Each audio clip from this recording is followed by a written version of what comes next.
Muy buenas tardes, bienvenidos todos a esta primera actividad de este nuevo ciclo de actividades del Instituto Cervantes, que se extenderá hasta el verano, como ya les ha explicado el señor director del instituto. Dentro de este ciclo que se titula Historias Cruzadas, en el cual examinamos esa historia hispano-austríaca que tantas veces ha estado interconectada a lo largo de la historia, contamos hoy con la presencia de Rubén Sáez Abad. Hola Rubén, ¿qué tal? De su mano viajaremos a una época apasionante, pero también bastante brutal, como vamos a ver, de la historia, el siglo XVI, y asistiremos a un auténtico choque de civilizaciones que se materializó en el primer sitio de Viena por los turcos en 1529.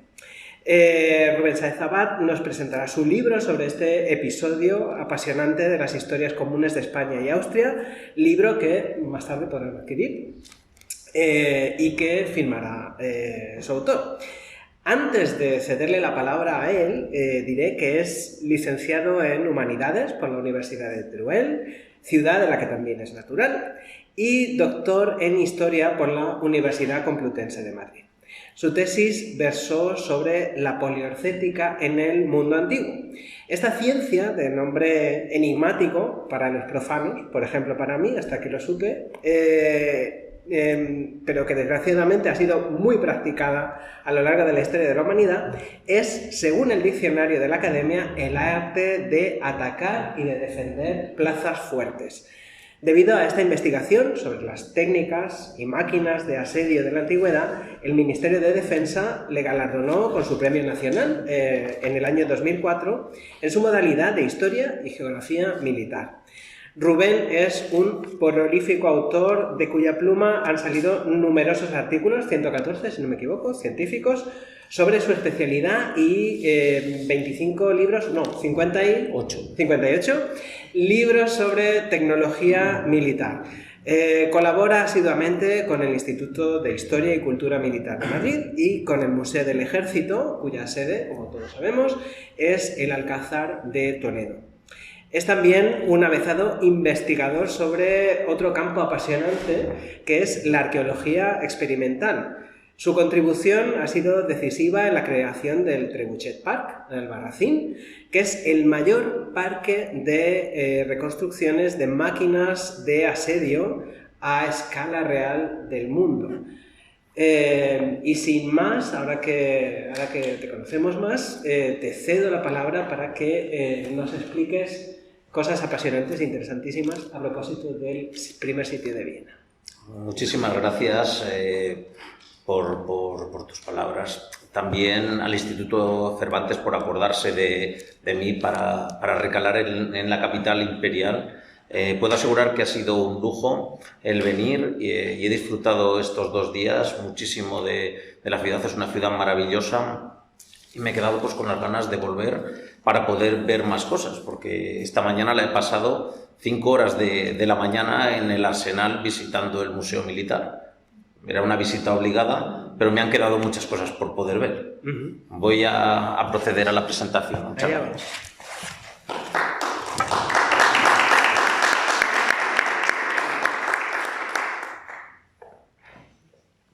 Decir que desde el principio del siglo XVI eran los imperios sobre los que gravitaban los destinos del viejo continente. Ambos tenían pretensiones universalistas.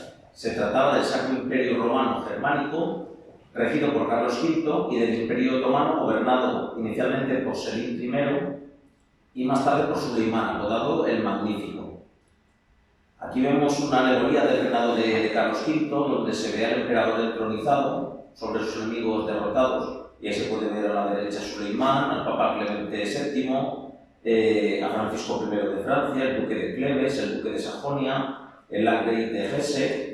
Decir que en ese momento pues prácticamente era lo mismo que se decía en el reinado de Felipe IV, nos contra todos y todos contra nos.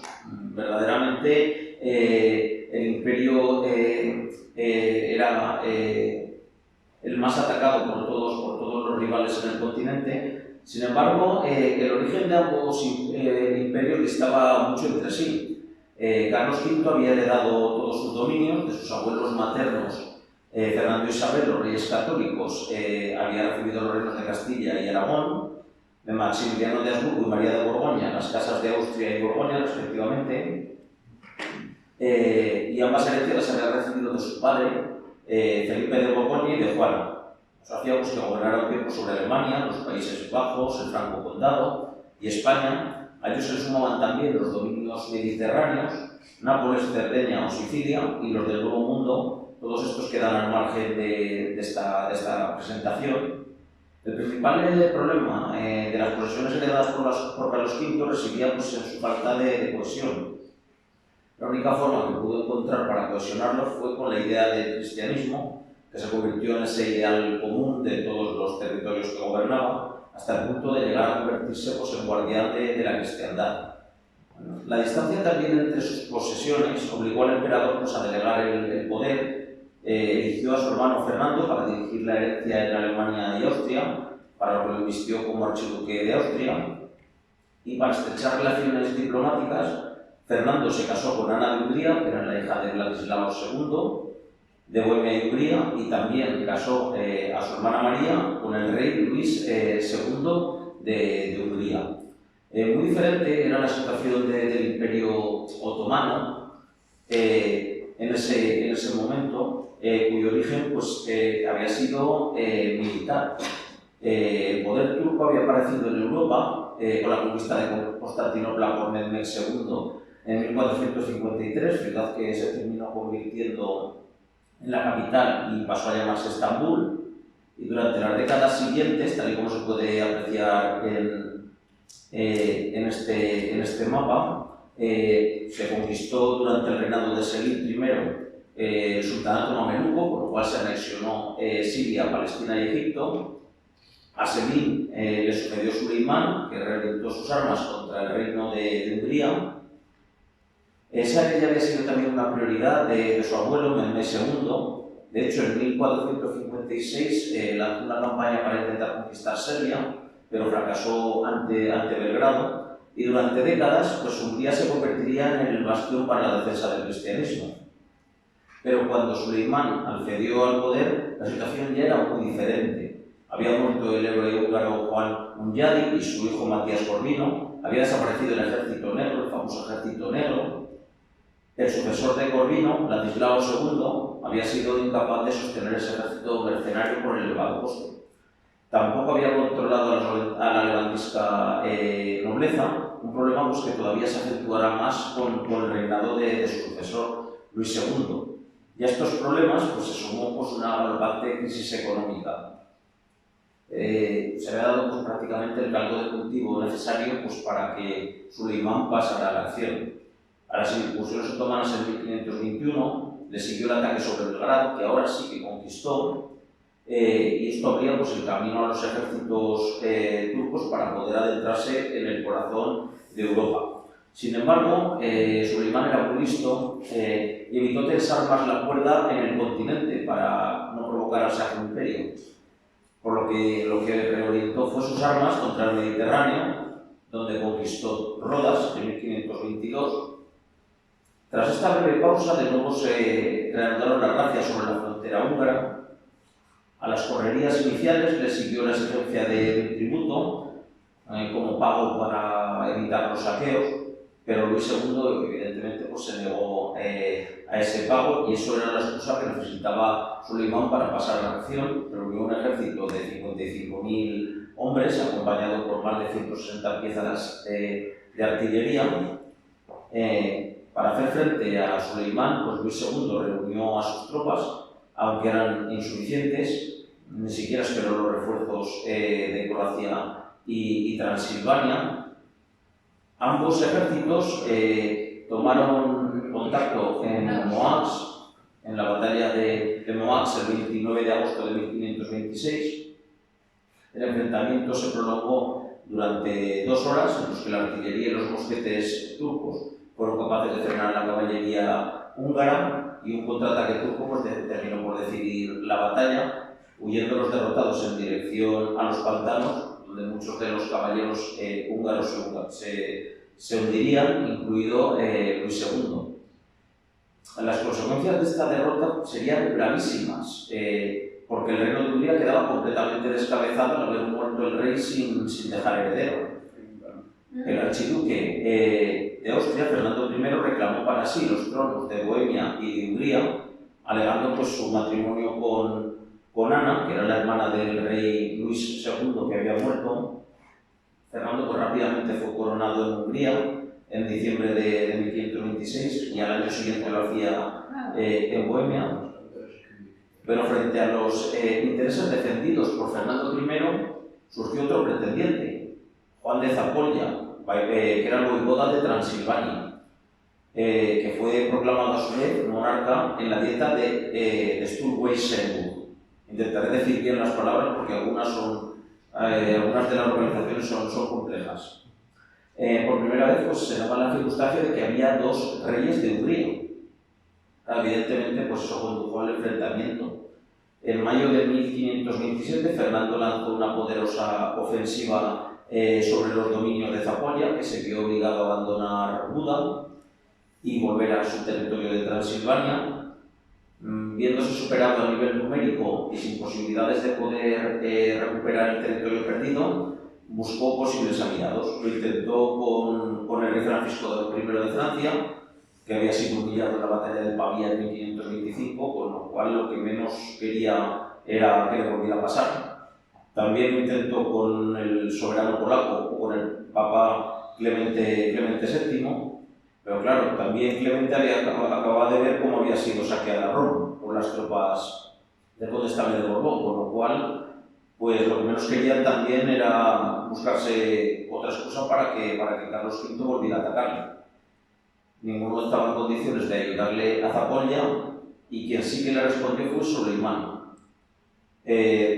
Claro, con esta declaración y con este acuerdo que se firmó entre ambas partes en 1528, Zápolya aceptaba prestarle vasallaje a Solimán, con lo cual pues este ya contaba con la justificación moral para poder intervenir en apoyo de su vasallo. O sea, se le había servido en bandeja de plata pues la posibilidad de poder intervenir en el territorio de Hungría. Evidentemente no tardó mucho tiempo en ponerse en marcha la maquinaria imperial. Se reunió un ejército que partió en abril de 1529. Era un ejército magnífico, estaba compuesto por 150.000 hombres, unas cifras desmesuradas. Las tropas avanzaron de forma lenta hacia Belgrado, se encontraron con una serie de problemas, y es que los caminos se encontraban impracticables, se había llovido mucho, los puentes estaban destruidos, había regiones completamente encharcadas, y esto que nos puede parecer una cosa trivial, no sería tan trivial para el resultado del asedio de Viena, porque lo que sucedió es que obligó al sultán a dejar su tren de artillería pesado atrás para que las tropas pudieran avanzar más rápidamente. A finales de junio los turcos ya entraron en territorio húngaro. Sí que encontraron una mínima resistencia en la plaza de Pest, que estaba guarnicionada por 1.000 soldados y estaba al mando del veterano Tomás Nadaski. Sí que, aunque fueron un par de las defensas, sí que se consiguió una mínima resistencia. Se consiguió ganar unas semanas clave para el asedio de Viena, porque hay que tener en cuenta que había partido muy tarde de Estambul el ejército. Entonces, cualquier mínimo retraso podía hacer que la campaña se fuera totalmente al traste.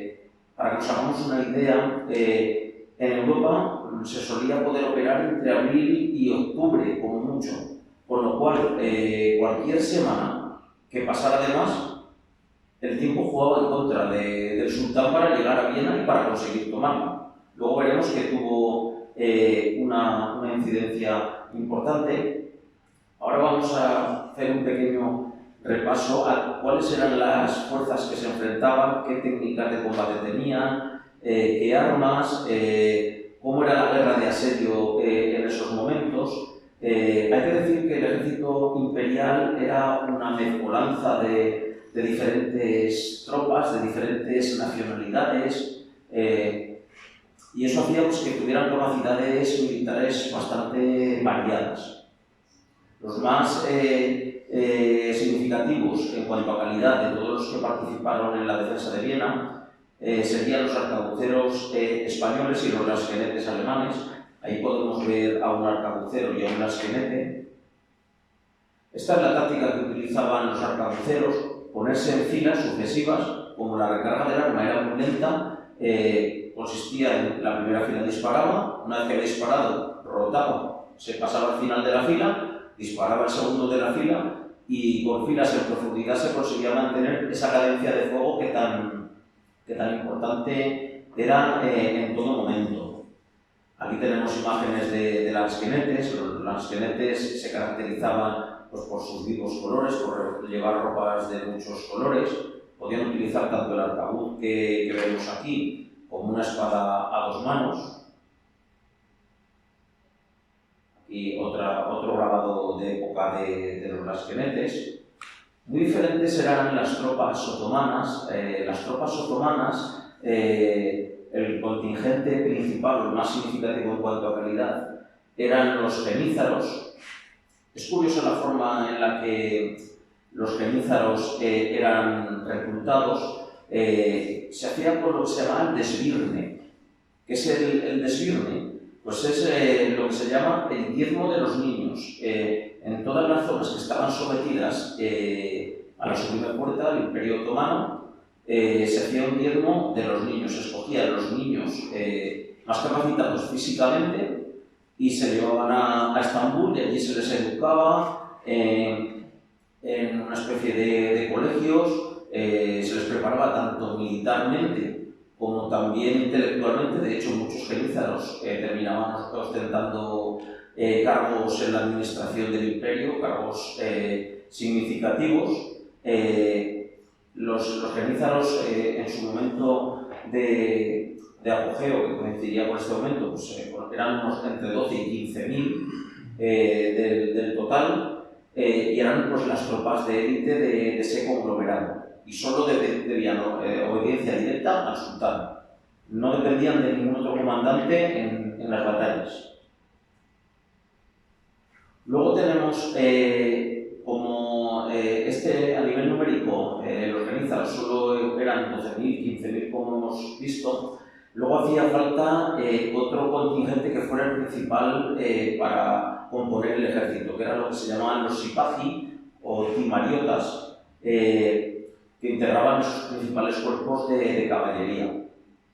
Esto era muy sencillo. El sultán repartía las tierras conquistadas entre los miembros de su ejército por un orden jerárquico: provincias, sancats y finalmente timars, que eran heredades. Y hasta el siglo XVI el reclutamiento se hacía entre esos timars. Los gobernadores de las diferentes provincias eran los comandantes. Los gobernadores de los distritos ostentaban un rango intermedio en la oficialidad y los timariotas estaban subordinados a estos. Es muy similar al sistema que se utilizaba en la Europa feudal. Vamos a ver un poco cómo se asediaban las fortificaciones en el siglo XVI, para que tengamos una primera idea de cómo se hacía la guerra, porque al final es más complejo de lo que parece. En primer lugar, hay que decir que en el siglo XVI ya se han abandonado los cañones de época medieval. Los cañones medievales constaban de dos piezas.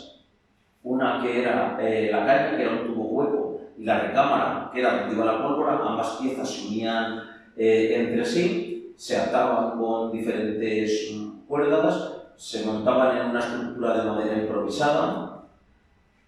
Aquí ya no, aquí los cañones ya son de una sola pieza, fundidos, cuentan con ruedas para poder ser desplazados, también con muñones para poder darles el lanzado de fuego. O sea, esto ya sería un cañón moderno. Y esos avances se producen todos en el lapso de tiempo que va entre la Guerra de Granada, final de la Guerra de Granada, 1492, en 1515-1520. Había gran variedad de piezas de artillería. De hecho, en la época de Carlos V nos encontramos con 160 modelos de piezas de artillería. Él intentó hacer una pequeña sistematización para intentar facilitar el municionamiento, porque claro, disponer de tantos modelos de piezas de artillería, cada una con una prestación diferente, pues en un asedio resultaba complicado, porque cada pieza requería su munición concreta y sobre todo cuando eran operaciones muy rápidas, pues podía darse el caso que las municiones que se habían llevado a una batería no coincidían con las piezas que tenían que disparar. O sea, estamos hablando de 160 tipos diferentes, que unas llegaban muy lejos, otros llegaban para corta distancia. O sea, para que nos hagamos una idea, casi cada artillero servía solo en su pieza y no cambiaba de pieza porque era la única forma de poder rentabilizar un poco el rendimiento.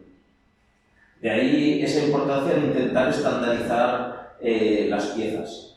También se producen avances significativos en el campo de la fortificación. Aquí tenemos el castillo de la Mota de Medina del Campo. En un primer momento lo que se intenta es dotar la fortificación de barreras artilleras. Tenemos barreras delante para poder disponer cañones. Luego empiezan ya las fortificaciones abalortadas, pero hay que decir que cuando Viena es atacada en 1529, aunque ya hay avances poliorcéticos a lo largo de Francia, de Italia, de España, todavía las murallas que defienden Viena son unas murallas medievales, no son unas murallas a la moderna, a lo que se llamaba la traza italiana, que también es erróneo, porque eso que han intentado asimilar al norte de Italia, que es el diseño de esas fortificaciones, en España se lleva haciendo varias décadas. O sea, sería más acomodado decir traza española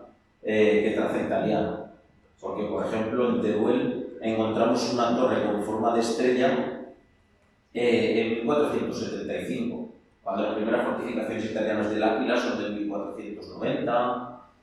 O sea que tampoco es tanta traza italiana, cada día está más en entredicho ese concepto de traza italiana.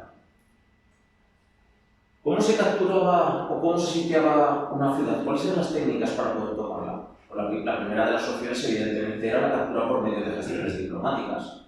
Intentar que quien está dentro, negociar con él y que se rinda de buena fe. Pero hay que decir que cuando había una mínima opción de resistencia, ninguna plaza fuerte se rendía. Y eso lo veremos a lo largo de la campaña de Viena, que algunas fortificaciones que se encontraban en la defensa exterior de Viena, pues había 700 defensores y, como hemos dicho, el ejército de Suleyman llevaba 150.000. Al final, en una pequeña fortaleza con muy pocas tropas se puede defender. Da igual los que haya atacando, porque no pueden atacar todos al mismo tiempo.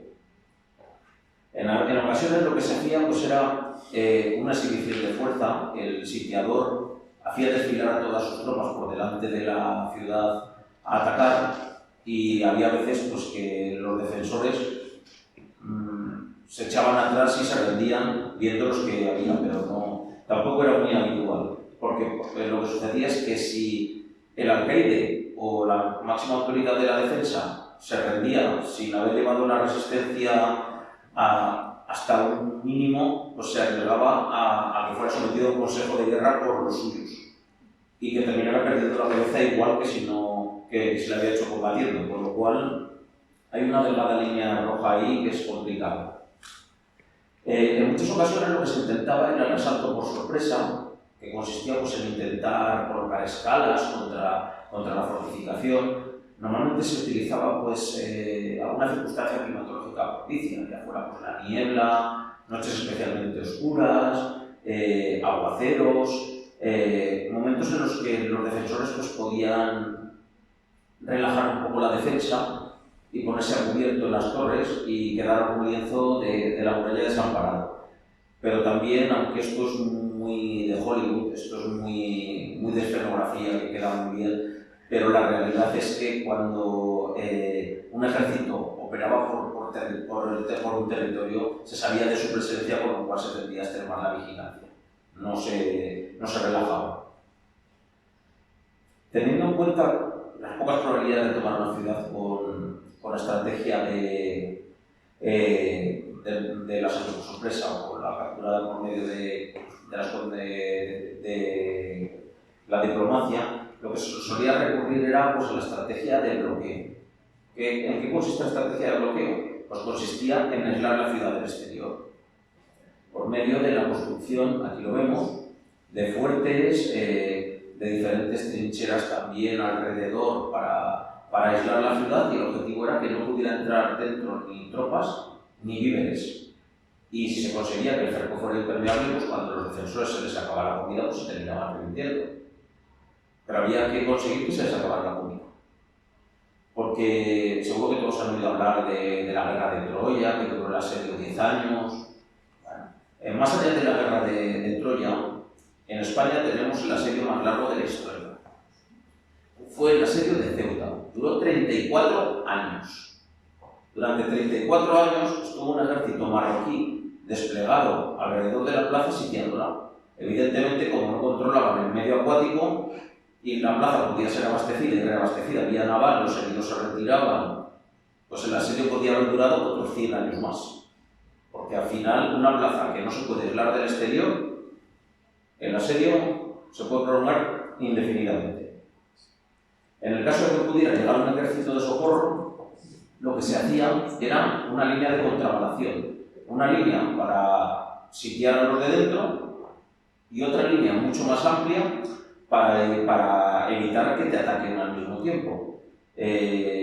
Para que se hagan una idea, en el sitio de Breda, el famoso cuadro de la rendición de Breda, pues las obras alcanzaban los 35 kilómetros alrededor de la ciudad. Y tenemos ese tipo de fuertes que se utilizaban como posiciones fuertes dentro de la línea de circunvalación. Pero claro, lo que hemos comentado, el bloqueo pues, puede ser largo. De ahí que se recurriera al bloqueo activo. Se aísla la ciudad del exterior, pero al mismo tiempo se implementan técnicas para intentar acortar los tiempos, porque al final un asedio es tiempo y dinero, no nos equivoquemos. Y quien más capacidad de resistencia tiene es quien termina ganando. Igual que pasa en todas las guerras. Al final una guerra es tiempo y dinero. Y quien más recursos es capaz de implementar en ese conflicto, más fácil que gane la guerra. Lo que se hacía en estos casos era construir trincheras, pero ya no las trincheras para ir a la ciudad del exterior, sino trincheras para intentar aproximarse a la ciudad atacada. Que eso sí que lo veremos muy bien luego en el asedio de Viena. Y en las trincheras trabajaban 3 soldados. Uno iba excavando, llevaban un mantelete delante, colocaba aviones, que son como una especie de estructuras de caña, que las iban rellenando de tierra, y el último de la fila iba echando tierra al otro lado para que hiciera de parapeto. Decir que en las obras de asedio nunca se utiliza la piedra. ¿Por qué? Pues ni también en muchas de las fortificaciones se prefería la tierra. Porque el problema es que los impactos de los proyectiles lo que provocan es que salten esquirlas, y las esquirlas se convierten en algo letal. De ahí que se utilice tierra. En la tierra se clavan los proyectiles y no saltan esquirlas. Aquí tenemos cómo eran esas baterías de sitio, y se ve muy bien esa especie de aviones de cañizo trenzados y los cañones asentados en plataformas. Aquí tenemos otra imagen de cómo sería esa técnica de batido de las murallas. Algunos cañones de este tipo pues, los pueden ver en el Museo del Arsenal. Además de poder romper la muralla para tratar de abrir brecha en ella, también se recurría a las minas. Aquí tenemos una imagen idealizada de lo que sería una mina. Las minas podían tener 2 objetivos. El primero, hacer un túnel por debajo de la muralla para penetrar dentro de la plaza enemiga. O sea, hacer un túnel, pasar por debajo de la muralla y salir por el otro lado. O lo que se solía utilizar era para tirar abajo las murallas. ¿Cómo se hacía? Pues en época medieval lo que se hacía era avanzaba el túnel, y a medida que avanzaba el túnel se iba poniendo un entibado de madera, vigas secundarias, igual que se hace todavía hoy en día en minería. Cuando se llegaba a la cimentación de la base, se dejaba colgada. Y la dirección de la mina cambiaba. En lugar de seguir, recorrían por debajo de la muralla, un tramo, y lo dejaban colgado. Cuando había suficiente tramo colgado, se llenaba de leña, sustancias incendiarias y se le prendía fuego. Y cuando se quemaban todos los puntales que apuntalaban la muralla, colapsaba. A partir de finales del siglo XV, a esto le añadieron la pólvora, con lo cual lo que se hacía era hacer un túnel hasta debajo de la muralla, colocar una carga explosiva y hacerla saltar por los aires. Que en esa técnica los turcos eran auténticos maestros. Y claro, ¿cómo se neutralizaba una mina?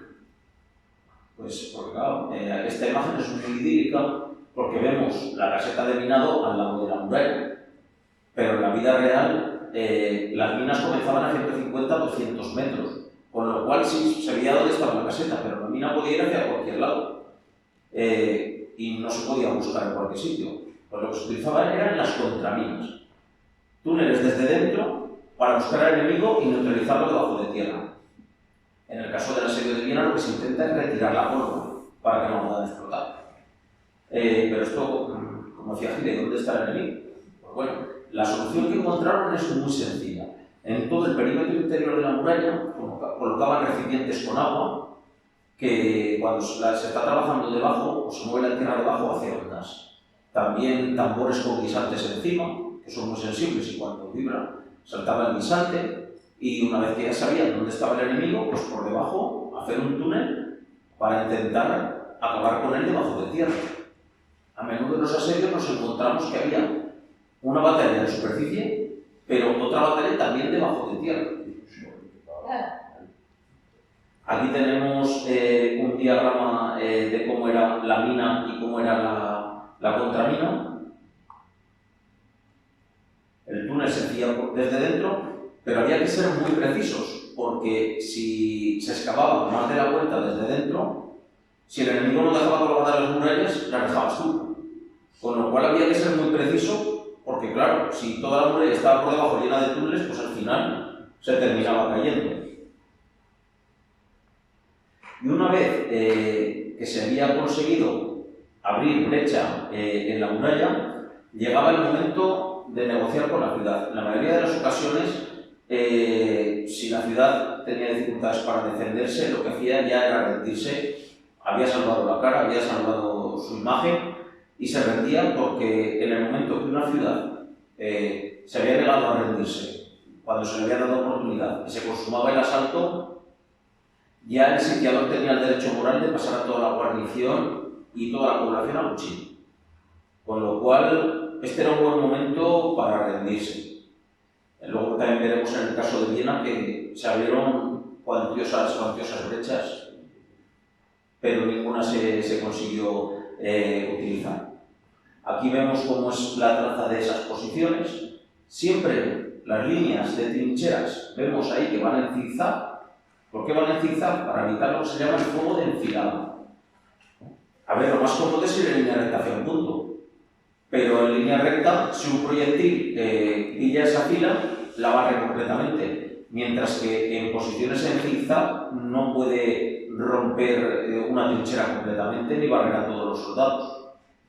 De ahí que se utilice siempre esa trinchera en zigzag, y cuanto más pronunciado mejor para evitar ese fuego. Aquí vemos una imagen de cómo sería un asalto después de haber roto o abierto brecha en la muralla. Y ahora vamos ya a volver al ejército otomano, allí donde lo habíamos dejado. El ejército otomano seguía avanzando hacia Viena. La verdad es que su caminar fue muy lento. Hay que pensar que estamos hablando de 150.000 soldados, que seguramente serían menos porque las fuentes siempre tienden a magnificar los números, pero aún así piensen en el esfuerzo logístico que supone llevar a 150.000 personas, darle de comer todos los días, cocinar para 150.000 personas, que los caballos también beban. Nosotros en una batalla que apareció en la provincia de Teruel, para un ejército de 15.000 soldados y 5.000 caballos y 2.000 camellos que llevaban, calculamos que necesitarían diariamente unos 400.000 litros de agua. Solo de agua. Aquí estaríamos hablando de que probablemente serían 4 millones de litros cúbicos. Son unas cantidades y unas magnitudes que a veces nos asustan y que hoy en día todos los historiadores militares tendemos a rebajar las cifras de los ejércitos, tanto el de Jerjes, que era 1 millón de personas, como el resto de ejércitos, porque al final lo complicado a veces no es reunir los soldados, pero que coman todos los días sí, y a 2.000 kilómetros de tus bases. Como he dicho, el ejército se aproximaba, el 20 de septiembre se encontraba en Altenburg, prácticamente ya hacia Viena, pues casi fue un paseo militar. Tras 4 meses de marcha había recorrido 2.000 kilómetros. Ese es uno de los graves problemas que tenía el ejército turco, que siempre se planteaba partir desde Estambul, en lugar de utilizar bases avanzadas. Luego lo comentaré, esa fue una de las claves, porque contaba con bases avanzadas que podían haberse utilizado como punto de partida. No salir a una campaña militar a un frente que tiene que estar a 2.000 kilómetros. Sí que fueron algunas plazas fuertes las que resistieron, pero fueron las menos.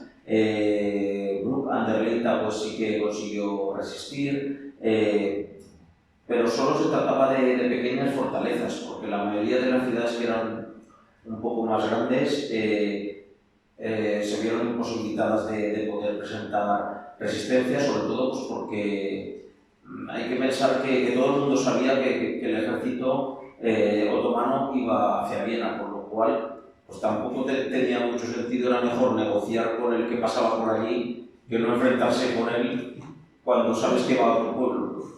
Al final es una política a veces práctica. Es una política práctica, dices, pues bueno, ya se apañarán en Viena y serán ellos los que tengan que defender Viena. No vamos a ser nosotros los que hagamos de parapeto.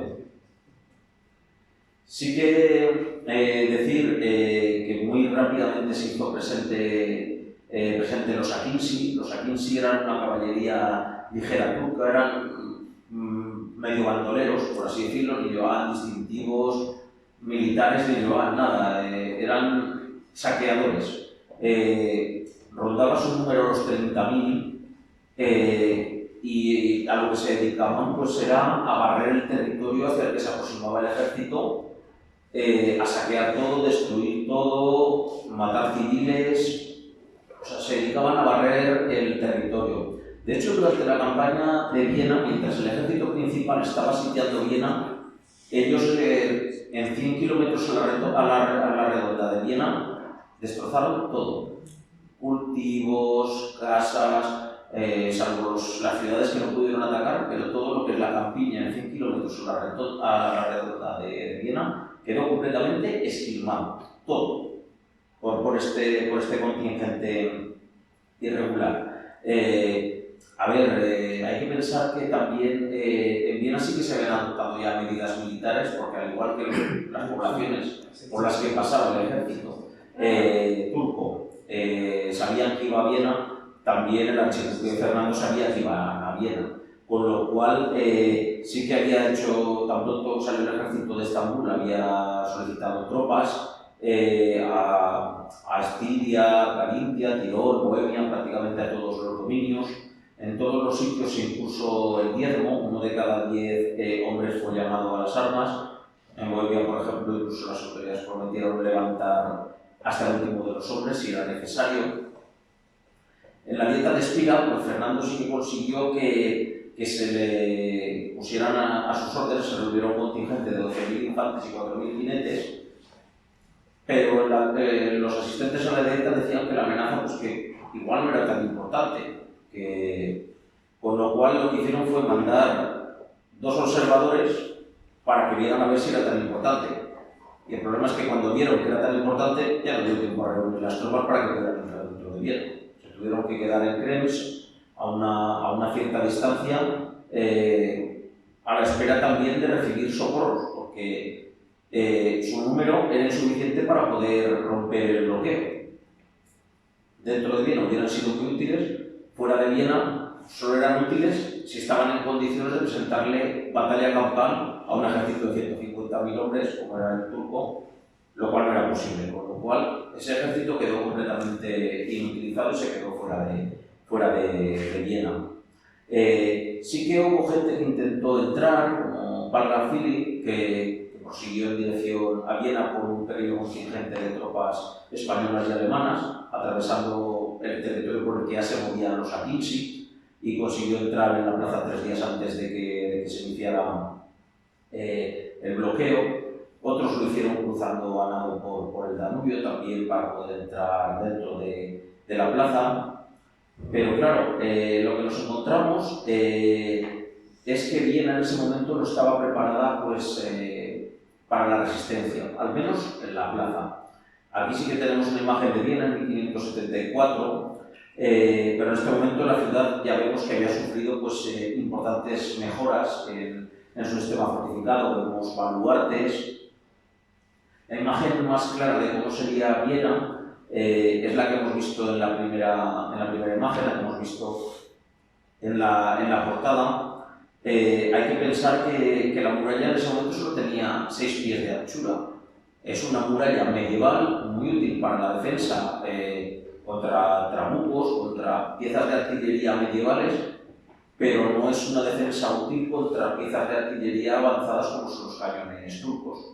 De hecho, si la muralla de Constantinopla 60 años, 70 años antes no había conseguido resistir, teniendo tres murallas y 3 recintos poderosísimos, pues aquí se esperaba mucho menos.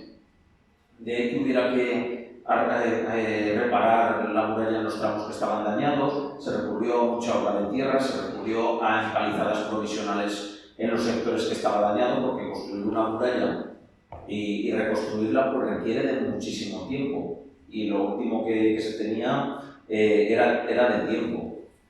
Aquí tenemos otra imagen de Viena, pero aquí sí que ya también están las defensas avanzadas. Probablemente esto sea de mediados del siglo XVI. Evidentemente, tan pronto pasó el ataque a Viena, pues se llevaron a cabo todas esas mejoras que no se habían hecho en las murallas previamente, porque la amenaza seguía ahí. El mando supremo de las tropas recayó sobre Palgrafili, que llegó pocos días después de que se cerrara el cerco, y también contaba con Nicolás, conde de Sá, que había llegado desde la Baja Hungría atravesando también el campo turco. Ahí podemos ver un plano de la defensa y cómo se dividió todo el sector de la defensa en diferentes sectores. Prácticamente estuvieron presentes en la defensa de Viena todos los grandes magnates del imperio. Aquí se jugaba con una ventaja importante, y es que parte del frente de la ciudad se encontraba protegido por el río, con lo cual ese sector era mucho más fácil de defender. La guarnición de Viena, cuando ya se cierra el cerco y ya no puede entrar nadie más, contaba con 20.000 infantes, 2.000 jinetes y en torno a 1.000 burgueses armados. Puede parecer que son pocos en relación al ejército turco, pero en una operación de asedio la ventaja siempre la lleva el que se encuentra dentro. Porque por muy malas que sean las murallas, quien las tiene que romper y quien tiene que asaltar la plaza es el que está fuera. El de dentro se tiene que limitar a resistir.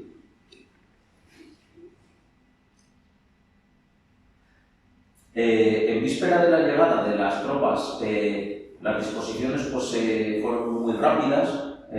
Cuando faltaban pocos días para que llegaran las tropas, pues ya se procedió en primer lugar a la evacuación de todas las bocas que se consideraban inútiles en asedio.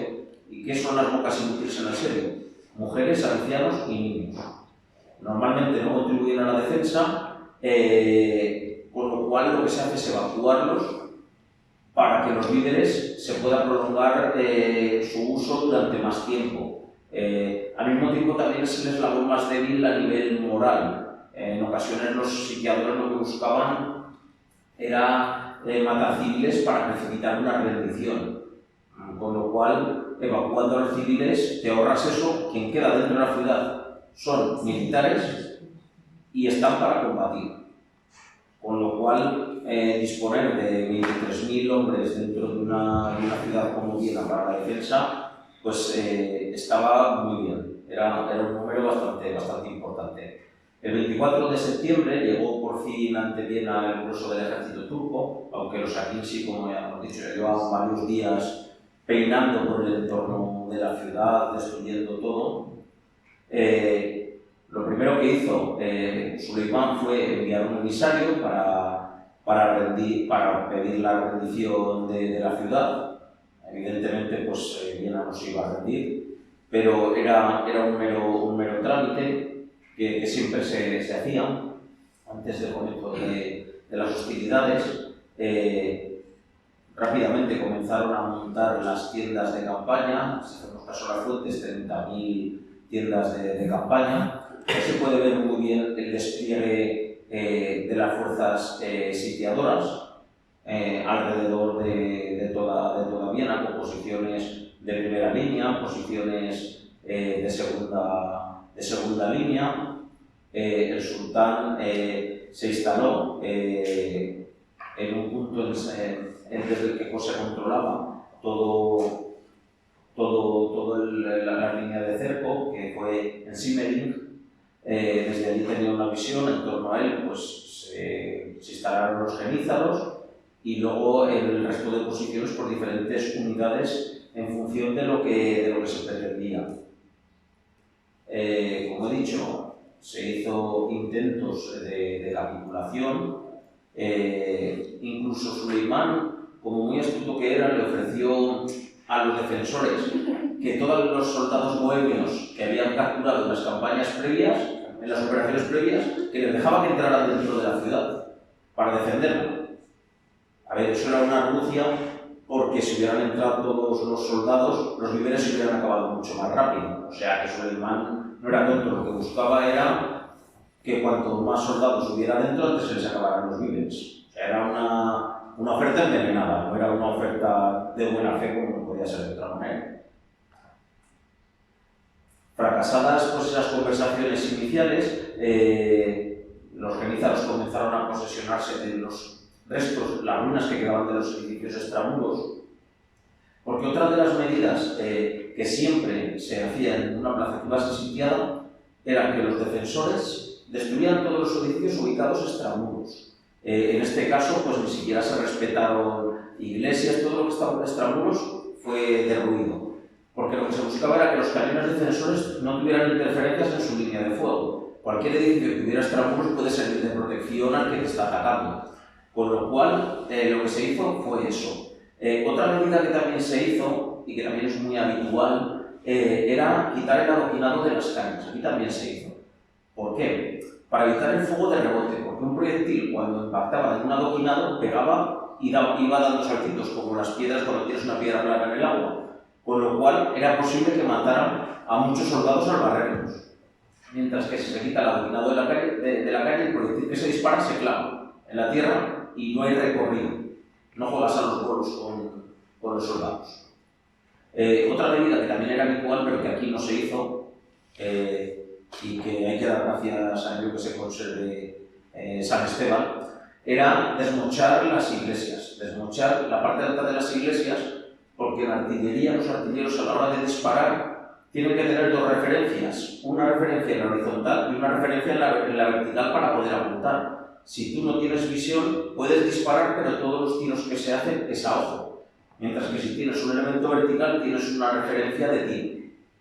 Aquí no lo hicieron y por eso se conservan en tan buen estado las iglesias, lo cual es de agradecer. Pero en otros asedios sí que era habitual. Aquí vemos un cañón turco. En vista de que los cañones que había traído consigo Suleimán eran cañones de pequeño calibre, porque hemos visto que los grandes se quedaron atrás para que las tropas pudieran avanzar más rápido. Pues con los cañones que había traído resultaba imposible poder romper las murallas, a pesar de que, como hemos dicho, eran murallas de solo 6 pies, que para una pieza de artillería pesada 6 pies prácticamente no es nada. Lo que hicieron los turcos pues, fue concentrar su fuego sobre los edificios religiosos, intentar destruir las iglesias, intentar destruir todo hasta que llegaran los cañones pesados. Desde el primer momento, una de las tácticas que utilizaron los defensores fue salidas contra las líneas de sitio. Eso era muy importante, en primer lugar, para mantener la moral alta de la tropa. Esas salidas lo que buscaban era destruir las posiciones avanzadas enemigas. Intentar ralentizar el trabajo de sitio. Como hemos dicho, los atacantes estaban construyendo trincheras, líneas avanzadas, y lo que se hacía era salidas contra esas posiciones avanzadas para intentar destruirlas. La principal de estas actuaciones buscaba clavar los cañones. ¿Qué es clavar los cañones? Aquí vemos un cañón, creo que hay puntero aquí. ¿Lleva puntero? No sé si lleva puntero.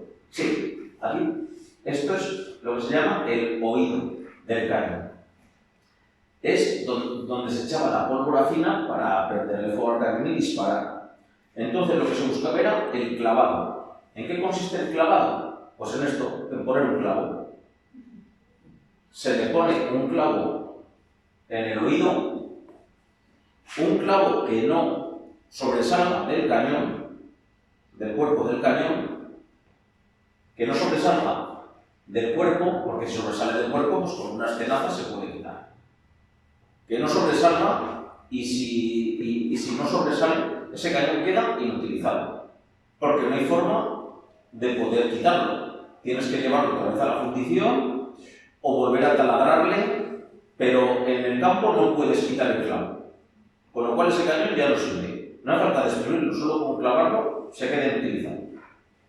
Fíjense con qué poco se puede inutilizar un cañón. Y el objetivo de las salidas era ese: las baterías avanzadas, anular los cañones. También se recurrió abundantemente a la guerra de minas, teniendo en cuenta que los turcos en esas primeras jornadas no disponían de cañones de grueso calibre. La otra forma para poder tirar abajo las murallas pues es la guerra de minas. Fueron numerosísimas las minas que explosionaron los turcos, sobre todo contra la puerta de Stube, contra la puerta Carintia. Sucesivas minas que al final terminaron destrozando completamente las murallas. Aquí tenemos una imagen de Viena, esta sí que es bastante gráfica, con todo el campamento turco. Pocos días después sí que llegaron ya los primeros cañones de gran calibre. Aquí tenemos un cañón de gran calibre. Estas piezas ya empezaban a ser de unas dimensiones bastante considerables. Aquí podemos ver otro cañón turco. Este, por ejemplo, se utilizó en el sitio de Rodas, mide 9 metros, dispara bolas de piedra de 520 kilos y a una velocidad pues asombrosa. Imagínense si en el caso de Constantinopla, en el sitio de Constantinopla, 70 años antes, este tipo de cañones, los disparos eran capaces de atravesar las 3 líneas de muralla, que pues se pueden imaginar la velocidad a la que se desplazaban. Aquí tenemos otro cañón de ese tipo. Ahora sí que ya, pues, la verdad es que la situación empezó a complicarse para los defensores con la llegada de estos cañones, porque son cañones ya de un calibre considerable y a las minas pues ya se le podía sumar también el fuego de estas piezas. Me voy a contar una anécdota. Llegó el día de San Miguel, el 29, ya empezaron las primeras lluvias. Hay que decir que Suleimán había dicho que ese día sería el día que estaría desayunando dentro de Viena. Y los defensores le lanzaron el mensaje de que el desayuno había estado esperando, pero que como al no venir la carne se le había enfriado, que se tendría que calentar con los proyectiles que le arrojaran. Son de estas cosas que, a ver, al final la guerra es un estado de ánimo, sobre todo los asedios, la moral juega mucho, es clave para intentar tomar la ciudad.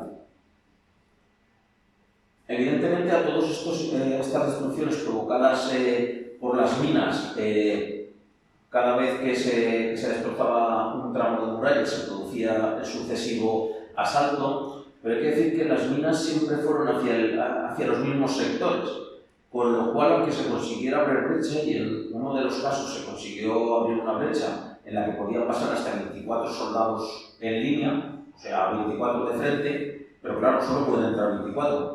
Y detrás otros 24, pero los defensores, como hemos dicho, eran 20.000. O sea, esto funciona cuando se rompe la muralla en varios sitios y se le obliga al defensor a dividir las tropas. Pero aunque puedan entrar de 24 en 24, es insuficiente, sobre todo teniendo en cuenta que los defensores, cuando se ha abierto brecha, tenían varias opciones. La primera era guardar unos cañones que se llaman secretos, que no estaban a la vista, estaban tapados con troneras, y que cuando los asaltantes asaltaban los muros, esos cañones estaban cargados con metralla y barrían totalmente las filas enemigas destrozándolas. Otra opción era utilizar una contramina y explotarla cuando los enemigos están cruzando la brecha y hacer saltar la columna de ataque por los aires la mitad de la columna. O sea, las opciones eran muchas en este sentido. Y lo que hemos comentado, parece que 23.000 soldados no son muchos.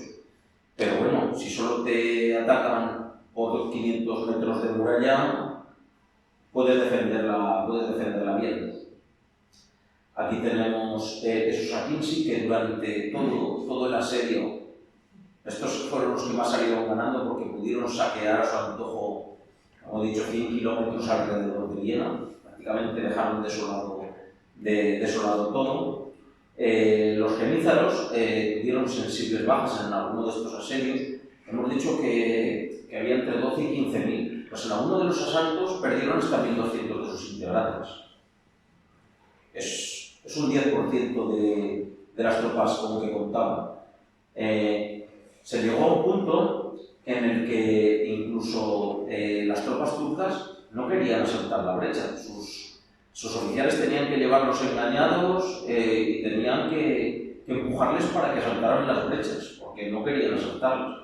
En este tipo de guerra de brechas y de trincheras se utilizan muchísimo los componentes incendiarios, llevan petróleo, llevan nafta, se pegaban al cuerpo para quemar a los soldados vivos, se utilizaban gran cantidad de mixturas químicas. Aquí tenemos otra imagen del sitio de Viena, con San Esteban y con diferentes unidades a lo largo de la muralla. Los días iban pasando y, como ya hemos dicho, el asedio había comenzado muy tarde, porque había comenzado prácticamente el 26 de septiembre. Ya era muy tarde para comenzar un asedio. Yo no conozco a fondo cómo es el clima aquí en Viena, pero seguro que en noviembre y en octubre pues habrá muchos años sin nieve. Con lo cual hay que tener en cuenta que Suleimán estaba a 2.000 kilómetros de su casa. Con lo cual el ir apurando los días ya era algo complicado. Se intentó nuevos asaltos, se intentaron nuevas rupturas. Minas, había días que explotaban 4 y 5 minas. En algunas tenían suerte los defensores que conseguían quitar parte de la carga, en otras no. Y así llegó hasta el día 14 de octubre que finalmente pues, se decidió llevar a cabo un último intento de asalto y si no funcionaba, pues abandonar. Evidentemente no funcionó. Aquí tenemos una imagen de la crónica, la mejor crónica que narra el asedio de Viena. Ibrahim Pasha, que fue el encargado de dedicarse a recoger los últimos pertrechos que quedaban en el campamento de asedio antes de la retirada. Antes de retirarse, Suleiman volvió a mandar otro enviado a Viena. En este caso, ofrecía retirarse a cambio de 200.000 florines. A este requerimiento, pues, las autoridades de la capital le dijeron, pues, con cierta sorna, que habían perdido la llave del tesoro y por eso no se lo podían dar. La verdad es que ya era una evidencia que el ejército estaba en franca retirada. Durante esa retirada sí que las tropas de Viena abandonaron Viena para perseguir a los fugitivos. En varios de estos choques, pues, consiguieron acabar con bastantes soldados turcos de retaguardia. Y ahora pues llegó el momento de hacer un poco balance del asedio. Las diferentes fuentes no se ponen de acuerdo en cuanto a los caídos en ambos bandos. Hay fuentes que hablan de entre 30.000 y 80.000 turcos. Hoy en día pues, sí que se tiende a matizar esas cifras. Serían entre 14.000 y 30.000, lo cual también sigue siendo una barbaridad. Y en la defensa, entre 1.500 y 2.000. Como he dicho, la ventaja siempre la llevan los defensores, porque el atacante tiene que romper las murallas y luego asaltarlas a cuerpo descubierto, mientras que los defensores se defienden detrás de esas murallas. Por muy malas que sean, siguen siendo murallas. Suleiman desandó el camino, pasó por Belgrado y el 28 de noviembre entraba en Constantinopla, en Estambul, y en su entrada triunfal pues, solo desfilaron pues, aquellas unidades que no habían quedado diezmadas. Las que habían quedado diezmadas se tuvieron que quedar atrás en Belgrado, en Nisa y en Adrianópolis recuperándose y para poder volver a estar operativa. Pero también hay que pensar que en Viena tampoco había motivos para la celebración, porque prácticamente la vida sí que se había salvado. Pero en muchas docenas de kilómetros a la redonda todo era destrucción. Había miles de personas y de animales muertos, que podían convertirse en foco de epidemias. También seguían pululando todavía por allí pues, pequeños contingentes de bandoleros turcos que estos funcionaban un poco por libre. No sé cómo no seguían órdenes del sultán, funcionaban por libre y todavía quedaba botín.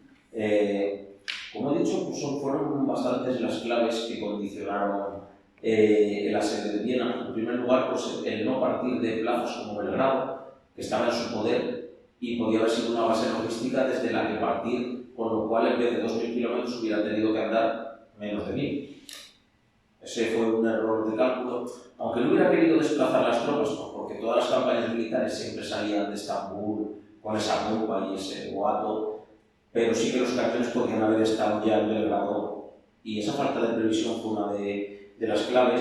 También que solo se atacara un tramo de las murallas y que eso limitó el ataque, pero sin duda alguna la clave fue el heroico comportamiento de la guarnición, que verdaderamente fueron los que hicieron que esas murallas, que no eran unas buenas murallas, terminaran siendo unas buenas murallas.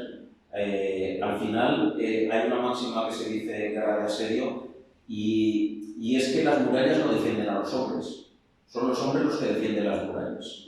Y es así, las murallas no sirven de protección si los soldados no las protegen. Y decir también que esta es la mejor imagen que se conserva de cómo sería Viena en ese momento. A pesar de haberse logrado salvar Viena, pues los enfrentamientos entre el Sacro Imperio y el Imperio Otomano en relación a la posesión de la ciudad sí que todavía durarían décadas. Antes de acabar el año 1530, parecía próxima a otra nueva intervención militar por los roces entre Fernando de Habsburgo y y Zapolla, como hemos comentado, que había sido el detonante de esa primera intervención. En el año 1532, Suleimán volvió a enviar otro ejército. En este caso todavía éramos numerosos y el otro hablábamos de 150.000 hombres, este eran 250.000, con todas las matizaciones que tengamos que hacer de cifras, pero seguía siendo un ejército numerosísimo. Tomó un camino diferente, pasó por Buns, pero la defensa de esta posición se prolongó y volvió a dilatar el avance del ejército turco, pero en esta ocasión la situación era muy diferente, porque Carlos V sí que pudo acudir a defender Viena, a diferencia de lo que había sucedido en el caso anterior, porque estaba enfrascado con todo el mundo peleando. Sí que pudo acudir a Viena, se reunieron hasta 100.000 soldados para la defensa de Viena, incluidos los mejores soldados de todo el imperio. A principios de septiembre, aunque sí que el ejército de Suleimán seguía avanzando, un primer contingente de vanguardia con 16.000 jinetes comenzó a devastar todas las posesiones de Estiria y esa región, pero fueron alcanzados por tropas imperiales y completamente aniquilados. Eso y la reunión de ese magnífico ejército hizo que Suleimán se replegara de nuevo a Estambul. Aquí tenemos una moneda muy curiosa que se acuñó por motivo de la defensa de Viena. No sé si la conocían, yo no la conocía y me sorprendió. La verdad es que es preciosa. Decir también que, aunque ese peligro había pasado, el peligro volvería a regresar a Viena en 1683, cuando volvió a ser asediada. Sin embargo, en esta ocasión, la llegada de un ejército de socorro imperial junto a las tropas de la Liga Santa de Polonia y Lituania consiguió el triunfo en la batalla de Kaliningrad, y la derrota turca marcó el comienzo de la hegemonía de los Habsburgo en Europa Central y del Sacro Imperio y el declive del Imperio Otomano, y Viena ya jamás volvería a ser atacada por los turcos. Muchas gracias.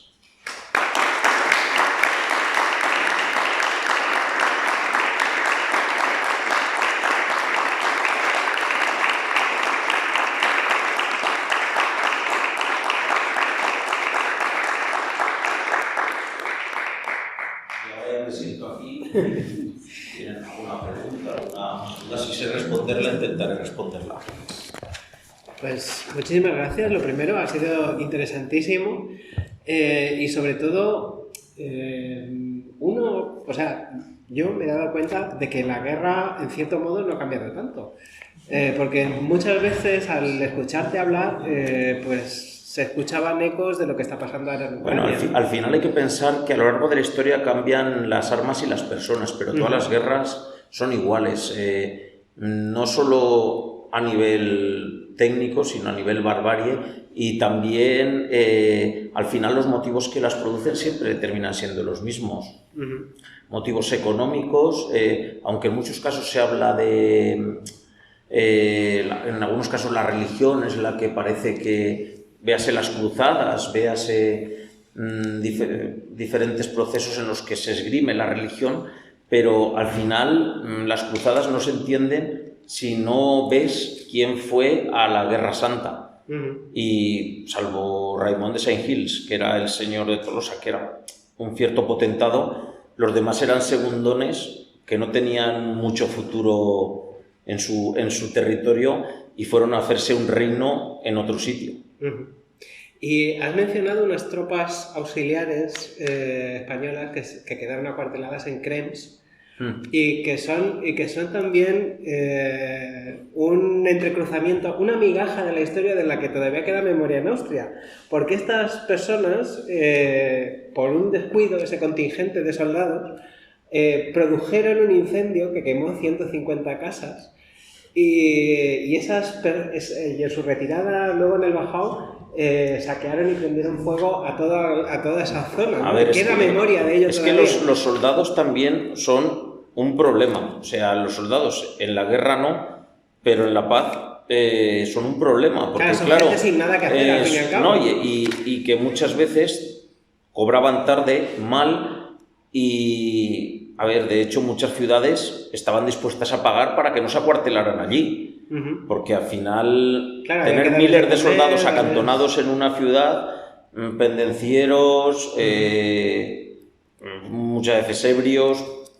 A ver, en estos momentos hay que nos cuesta extraernos un poco, claro, no son los soldados actuales, que es un soldado profesional. En esta época son unos soldados que estaban peleando un día sí, otro no, al día siguiente se podía jugar la vida, una noche eran ricos porque habían saqueado una ciudad, al día siguiente se habían jugado todo a los dados y no tenían nada.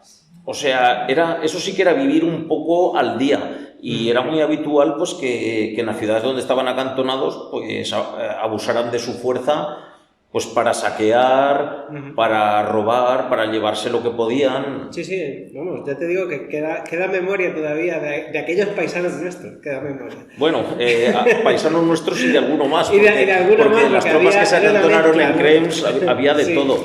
Una de las cosas que tienen los tercios y que tiene las tropas imperiales es que era una mezcolanza terrible. Tenemos tropas españolas, italianos, tenemos tropas de Flandes, luego lansquenetes, luego mercenarios. O sea, era un conglomerado multinacional complejo de gestionar. O sea, y muchas veces eran regimientos que habían sido levantados por un coronel que le habían dado un dinero y él había puesto un banderín de enganche.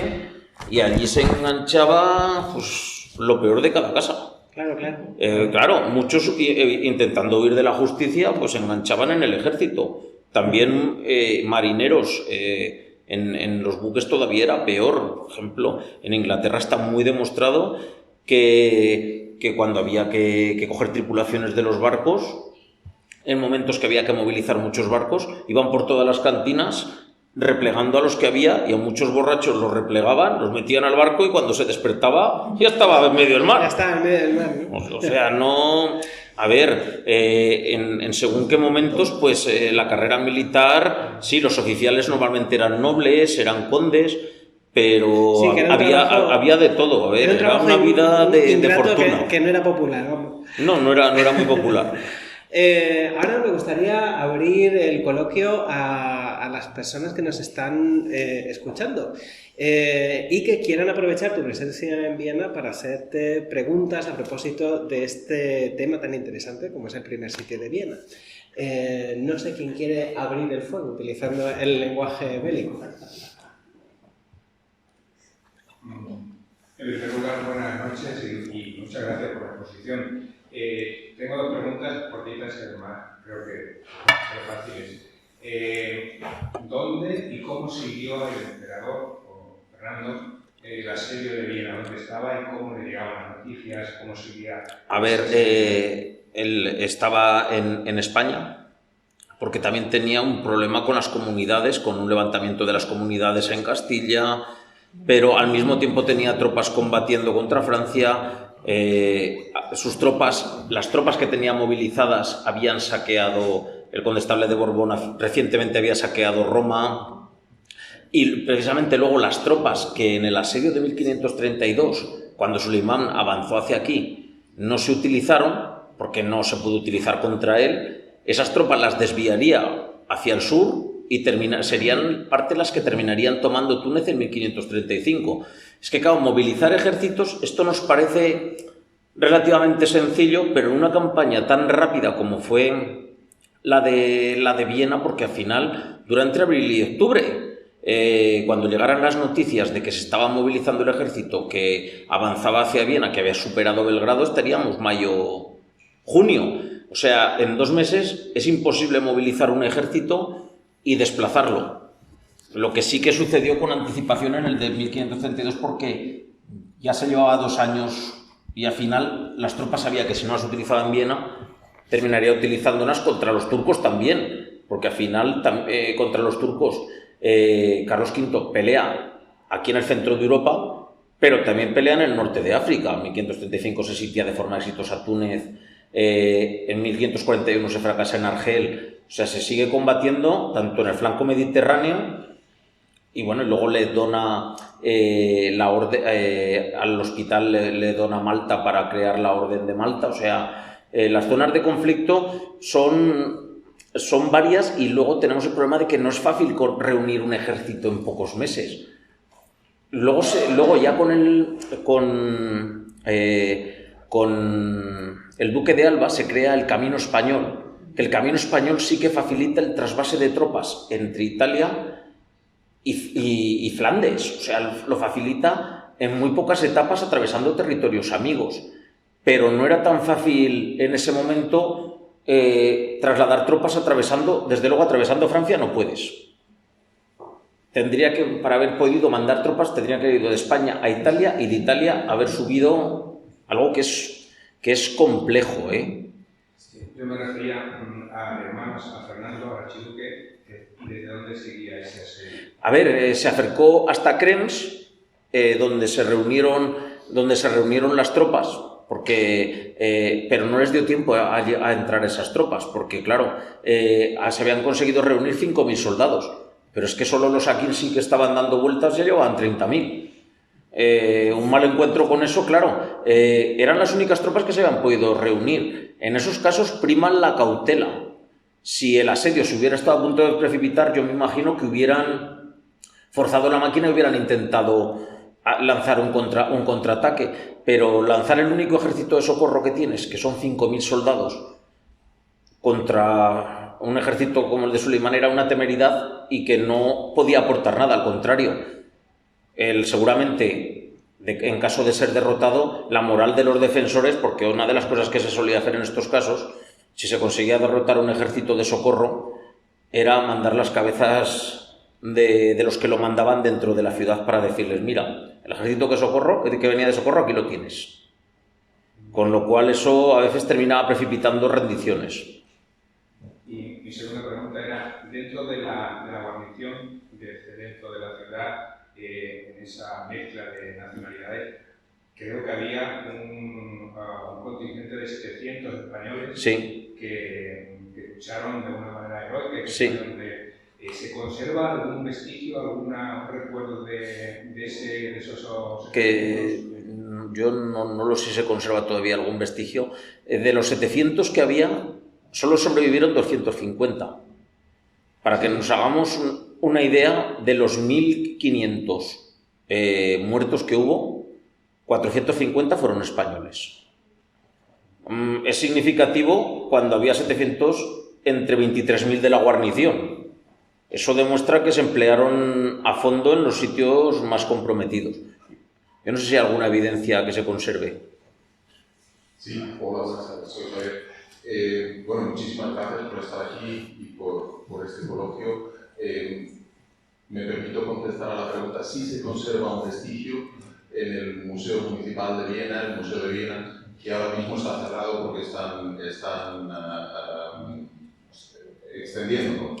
Pero tenemos una bandera de esos tercios españoles o de esos... Bueno, sería una coronelía, porque los tercios como tales empezaron en 1534 con la ordenanza de Génova en 1536. En este momento era una coronelía. No eran tercios, efectivamente. Pero sí se conserva una bandera en el Museo de Viena que, como digo, no se puede visitar hoy en día porque todavía está cerrado. Pues es curioso porque como sobrevivieron parte de las tropas de esa coronelía, es raro que cedieran la bandera. No sería seguramente la bandera de la unidad militar, porque esas banderas quedaban cuando no sobrevivía nadie, pero cuando quedaban 250, qué mejor honor que llevar la bandera. Y normalmente a las banderas en esos casos lo que se hacía era ponerse algún crespón, algún elemento, un valor añadido para que se viera que había combatido. Igual era algún guión de alguna unidad menor, o no lo sé porque esa bandera la desconozco,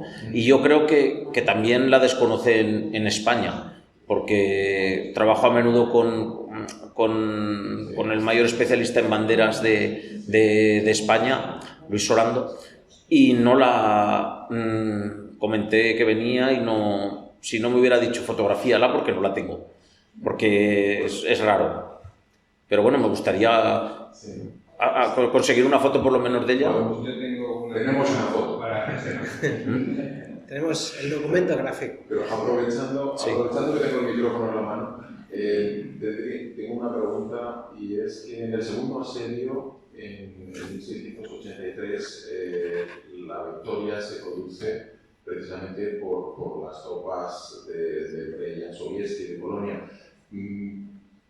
Me llama la atención y desconozco por qué no acudieron tropas alemanas o del norte de Europa en este primer asedio. Yo lo desconozco, pero es que... el emperador en ese momento para recibir ayuda de sus súbditos de Centro Europa.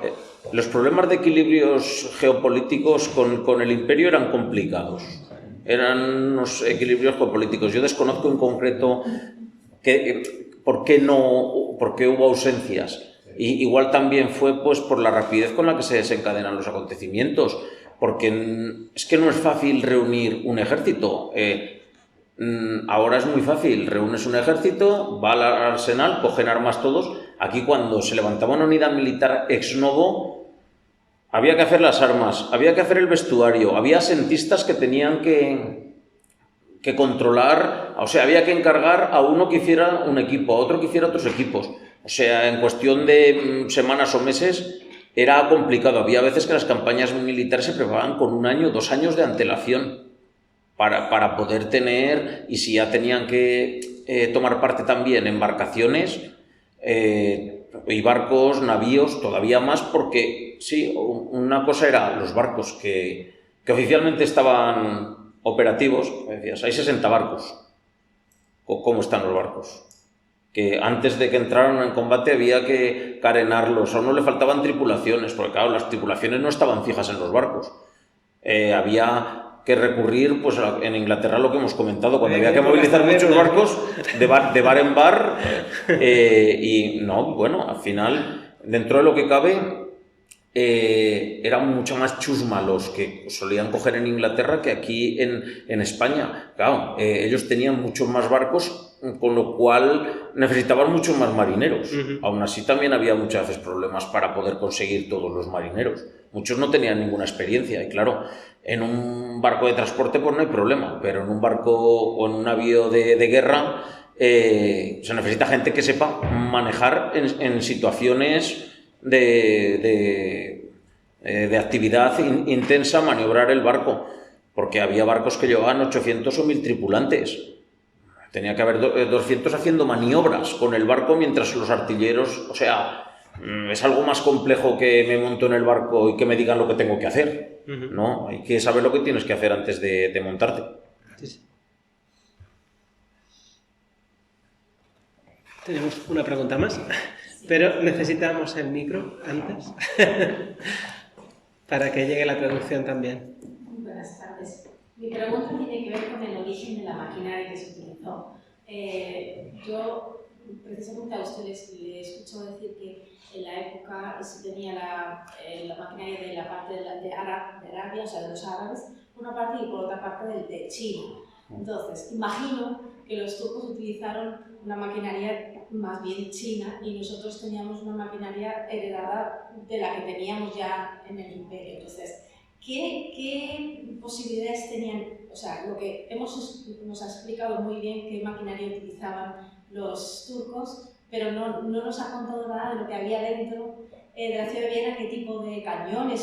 Sí, a ver, los cañones de la defensa siempre son cañones mucho más pequeños, porque los cañones defensores se utilizan como arma antipersonal, normalmente como arma antipersonal o para destruir obras ligeras.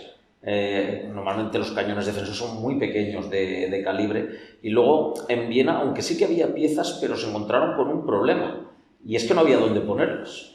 Claro, un cañón, por pequeño que sea, un cañón de, pongamos, 12 libras, que es pequeño, porque normalmente había de 24 o de 36, o sea, un cañón de 12 libras necesita una plataforma pues, de unos 25 metros cuadrados, 30. Las murallas de Viena eran murallas medievales con un paseo de ronda estrecho. De hecho, tuvieron que hacer plataformas en diferentes sitios, plataformas improvisadas, incluso en algunas casas de la primera, más pegadas a la muralla, arrasarlas o construir como terrazas para poder ubicar allí los cañones, porque no había dónde poder ubicarlos. O sea, las torres medievales no están diseñadas para albergar cañones, están diseñadas para albergar pues, arcabuceros, pueden utilizar arcabuceros o alguna pieza de artillería muy ligera, de 2 libras, 3, pero eso no sirve para nada. Pero tuvieron que crear plataformas ex novo delante de algunas de las puertas, aprovechando los escombros de los edificios que tiraron extramuros, hacer plataformas dentro para poder ubicarla, pero en todo caso fue artillería de pequeño calibre, aunque con una sí que consiguieron destrozarle la cocina al Pachá de Rumelia, con un cañonazo consiguieron destrozarle la tienda y todo lo que tenía en la cocina, pero sobre todo se utilizaron en momentos muy puntuales.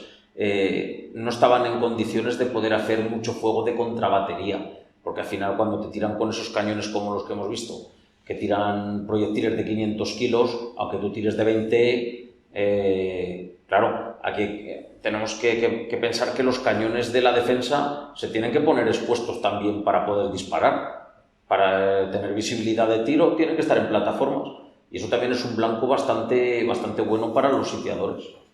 Era más imponente la artillería. Sí, desde luego. La artillería de sitio siempre es mucho más potente que la artillería defensora. Las artillerías que utilizan bombardas, utilizan basiliscos, cañones muy grandes, 32 libras, 36, algunos de estos turcos, es que los de los turcos no se miden por libras porque no llevan la misma medida que los nuestros.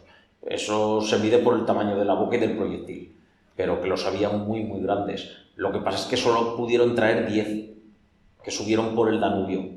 Solo pudieron traer 10, no pudieron traer 150, 160 que tenían. Claro, con 160 pues seguramente Viena se hubiera hecho esa escombro entera, porque no hubiera sido posible, que eso le pasó a Constantinopla. El frente por el que atacaron lo dejaron deshecho completamente.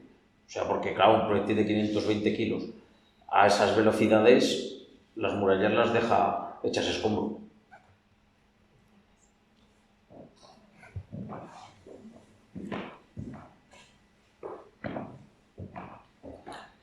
Sí, muchas gracias, profesor. Yo quiero preguntar un poco los arcabuceros españoles. Quería saber quién los comandaba, si se saben nombres, de Cristal, de dónde provenían. Se sabe que los mandaba Luis de Ábalos. Es complicado poder rastrear de dónde vienen cada arcabucero. Sí que en el archivo de Simancas en Valladolid se conserva docenas de millones de páginas, que seguramente rastreando en algún sitio se podrá llegar a nombres concretos o nacionalidades. Sí que creo que de Zamora había algunos, pero no se ha hecho un estudio sistemático, porque al final eso es tener la suerte de que estés en el archivo y te lo encuentres, porque no es que se reclutaran exprofeso para Viena, son arcabuceros que llevaban operando ya un montón de años y les tocó Viena pues como les podía haber tocado Túnez, que seguramente luego a los que sobrevivieron les tocaría también Túnez. O sea, iban un poco itinerando. Es complicado saber de dónde eran. Sí que se sabe algunos nombres de algunos de los capitanes, quién los mandaba, pero yo creo que los más significativos que quedaron completamente diezmados, porque al final de 700 quedaron 250 y esos 250 con heridas. Eso ya nos habla de que estuvieron en los puntos más expuestos de los combates. O sea, ellos repelieron varios de los asaltos, también tomaron parte en todas las salidas que se hizo contra las posiciones turcas. Porque claro, el problema de las minas es que cuando no encontraban la mina por dentro, desde dentro con una contramina, pues había que salir al campo turco a ver si encontraban la boca. Y eso sí que lo intentaron en un montón de ocasiones y sí que participaron las tropas españolas. Lo cierto es que cosecharon un nivel de bajas bastante significativo para el balance total que hubo.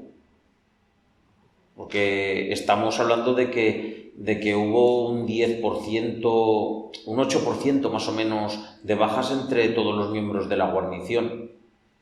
pero es que en el caso de las tropas españolas alcanzó el 70. Con lo cual, por algo será. Damos paso a la última pregunta ya. Aquí en Austria hay dos opiniones porque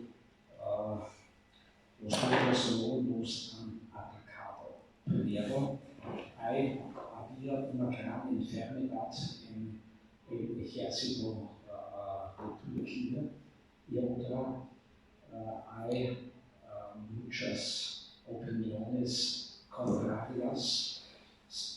¿Quién debe ser el guía en la Turquía? ¿Qué es la verdad? No sé si lo he entendido bien. Sí, yo creo que lo que el caballero te está preguntando es que en Austria, dentro de la historiografía austriaca, hay dos opiniones contrapuestas a propósito de por qué los turcos, el ataque de los turcos no fue tan eficiente. ¿Me equivoco? Una de ellas es porque había una epidemia, porque hubo una epidemia en el campo turco, y otra porque había disputas a propósito del liderazgo del ejército turco. ¿Es esto lo que ha preguntado usted? A ver, el tema de las epidemias es la solución fácil para la historiografía turca. Perdimos por las epidemias. A ver, quien pierde suele buscar una justificación, pero es significativo que el asedio durara 20 días. A ver, lo que fueron los turcos fueron derrotados. Y de hecho, cuando empezaron la retirada, cayeron las primeras nieves. Si hubiera prolongado el asedio 3 días más, seguramente los turcos no hubieran podido salir de Austria. O sea, la justificación fácil para la historiografía turca es decir que han sido las epidemias. No nos vencieron los austriacos, nos vencieron las epidemias. Dices, bueno, o no. Claro, que siempre el que pierde tiende a buscar esa justificación, y es la justificación fácil. Sí que en muchos asedios las epidemias jugaban un papel clave, pero lo jugaban cuando el asedio era prolongado. Por ejemplo, un asedio de meses, de un año. Por ejemplo, Alfonso XI de Castilla murió en el sitio de Gibraltar por una epidemia.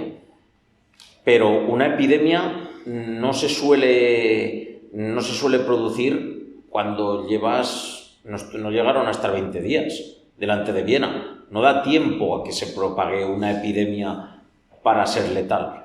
En todas las crónicas de la parte cristiana, no de la parte turca, coinciden en el número de bajas. Y algo debe ir en ese sentido, porque los siguientes años, sí que en 1532 hizo ese amago, pero luego estuvo unos años el imperio turco renqueante.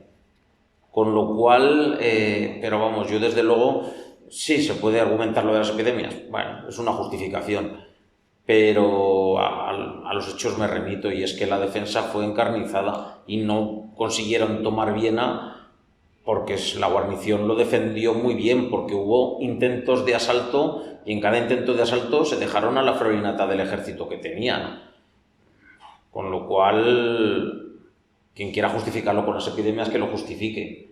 Pero yo pienso que la clave está en esa magnífica defensa que hizo un ejército bastante, aunque era muy dispar, pero que se cohesionó para el asedio de Viena. Y es que estamos hablando de que eran 23.000 soldados.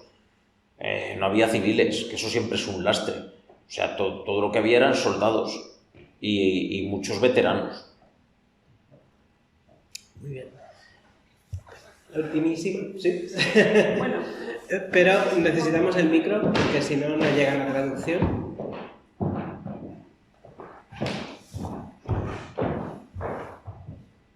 Muchas gracias, porque ha sido una exposición muy didáctica, me ha encantado. Quiero aprovechar lo del vestigio, o sea que realmente no hay ninguna placa recordando a los españoles que han luchado aquí. no hay muchas referencias. Usted como estudioso del asedio, especialmente del de 1529, pero también el 72, ¿cree que se le da la importancia que se le debería dar? Pues yo creo que el asedio de Viena no se le ha dado la importancia que merece, porque yo creo que salvó la cristiandad. Salvó la cristiandad, porque ¿qué hubiera pasado si Viena hubiera sido tomada? ¿Quién le hubiera impedido al ejército turco proseguir por el centro de Europa? Nadie. Si hubiera sido derrotada la guarnición, sí que Carlos V luego tuvo capacidad para reunir soldados, pero aun reuniendo soldados, una vez que se ha conquistado un territorio y se han hecho fuertes en diferentes plazas, es muy complicado saber qué podría haber pasado. De hecho, ahora hay una corriente historiográfica que lo que hace son esas ucronías, decir, ¿qué hubiera pasado si, por ejemplo, si los romanos no se hubiera producido la caída del Imperio Romano? ¿Qué hubiera sucedido si en esta batalla hubiera vencido el contrario? Pero en este caso sí que es cierto que hasta ese momento todas las campañas militares de Suleimán se habían contado por éxito. Se había conquistado Belgrado, había conquistado Rodas,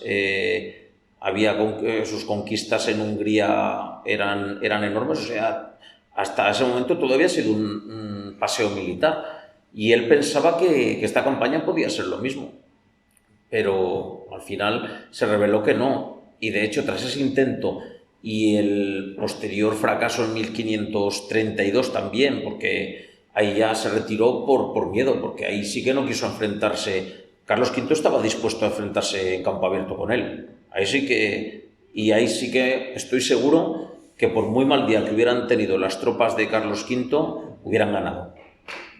Estoy completamente seguro, porque ahí sí que estaba la flor y nata del imperio. Ahí sí que, hombre a hombre, porque el ejército turco tenía mucha potencia, pero la élite eran los genízaros. Los sipahi tenían calidad, pero el resto eran contingentes mediocres. Lo que pasa es que, claro, cuando movilizas 150.000 soldados, tienes 50-60.000 que medio van, y 12.000 que van, 50-60.000 que medio van, y otros 50.000 que hacen bulto, pero claro, cuando tienes 100.000 y los 100.000 funcionan, eso es otra diferencia.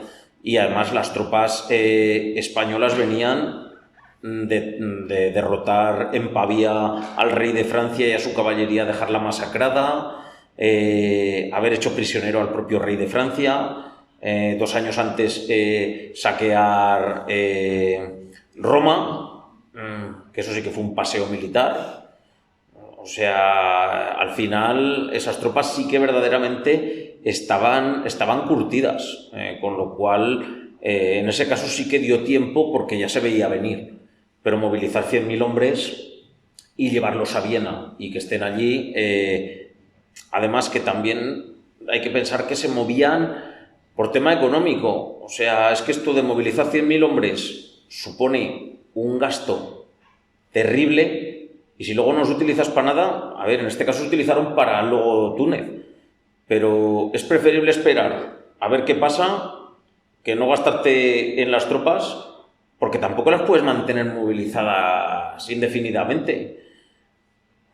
Un ejército, mantenerlo a diario, un ejército de 100.000 hombres, sueldos, alimentación, provisiones, forraje, es una auténtica ruina. Yo, por ejemplo, he estudiado algún otro asedio, el asedio de Ostende, por ejemplo, que es el asedio más caro de la historia, que duró 3 años y pico, y ese asedio costó 8 millones. O sea, la Hacienda española 2 años después entró en bancarrota de lo que había costado el asedio. En ese asedio murieron 100 y pico mil personas, entre atacantes y defensores, lo cual es una auténtica barbaridad para un asedio. Y terminó arruinando la Hacienda española. O sea, la Hacienda entró en quiebra por lo que había costado ese asedio en concreto. movilizar, tener 3 años movilizadas a las tropas. Por eso que se esperaban a ver qué pasaba, y si en vez de necesitar movilizar 50.000, nos apañamos con 20.000, pagamos 20.000. Claro, es que, sí, claro, estamos hablando de imperios con un potencial económico, pero que, claro, que un mal paso a nivel económico pues terminaba generando problemas. Y luego, si no se les pagaba a los soldados, motines, saqueo de pueblos. Es que, en ese sentido, las tropas españolas es interesante cómo se amotinaban. Si había que dar una batalla, las tropas españolas no se amotinaban y no combatían. Se amotinaban, combatían, ganaban y volvían a estar amotinadas. O sea, su honor no lo perdían por estar amotinados. O sea, primero era el honor y luego... Primero el deber y luego el motín. Muy bien, pues no me queda más que agradecerte de nuevo la exposición y el gran despliegue de erudición que has hecho durante esta hora y media larga que hemos estado hablando.